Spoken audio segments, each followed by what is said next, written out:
Okay, so on this problem here, we basically have a scatter plot. We have a bunch of points here, and it says which function models this data. So the first thing that it says here are the steps.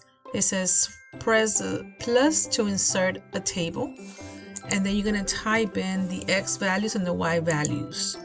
So I'm just going to move this decimals over here to this side so that you can see what I did really quick. So what I did, I pressed this one right here, plus, and then I added the table, and I put it in here on number 1.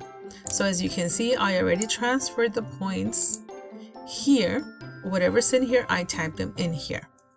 And then the next step is type your answer choices on 2. And then we're going to zoom in to see which points are on the graph.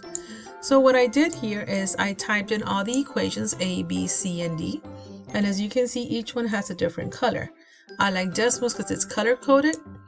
And the only thing you have to do on this one is actually zoom in and out until you see the points. So on this one, I'm just going to zoom out. Let me do this right here. I'm just going to zoom out until I see a bunch of points. As you can see, you start seeing the color ones here. Oh, I see the points up here, which are the one in green.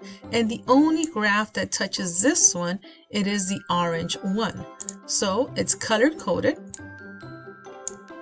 So again, if I click on the graph, it's going to highlight the color again. See here are the dots that were on the table. And the only graph that is touching this graph is the orange one. So if you click on the line on the orange one, it will highlight the answer. And the answer in this one, it is B. And it is that simple just by using the color coding and decimals.